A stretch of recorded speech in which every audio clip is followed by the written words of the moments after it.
பெரிய ஒரு ப்ராஜெக்ட், ஒரு பெரிய பட்ஜெட்டில் 2 பெரிய ஸ்டார்ஸை வச்சு பார்த்தீங்கன்னா லோகேஷ் வந்து ஒரு படத்தை வந்து டைரக்ட் பண்ண போகிறாரு. எஸ், நம்ம ரஜினி சார் அண்ட் கமல் சாரை வச்சு வந்து பார்த்தீங்கன்னா லோகேஷ் ஒரு படத்தை வந்து டைரக்ட் பண்ண போகிறாரு.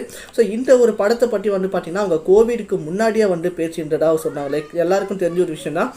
ஸோ கோவிட் டைம்லேயே வந்து பார்த்தீங்கன்னா லைக் லோகேஷ் வந்து நம்ம கமல் சாரோடைய ப்ரொடக்ஷன் RK5 இருக்குல்ல, ஸோ அதில் நம்ம ரஜினி சார் வச்சு படம் பண்ணணும் அப்படின்னு சொல்லிட்டு ஒரு டாக்ஸ் வந்து கோவிட் டைம்லேருந்து வந்து பார்த்தீங்கன்னா போயிட்டு தான் இருந்துச்சு.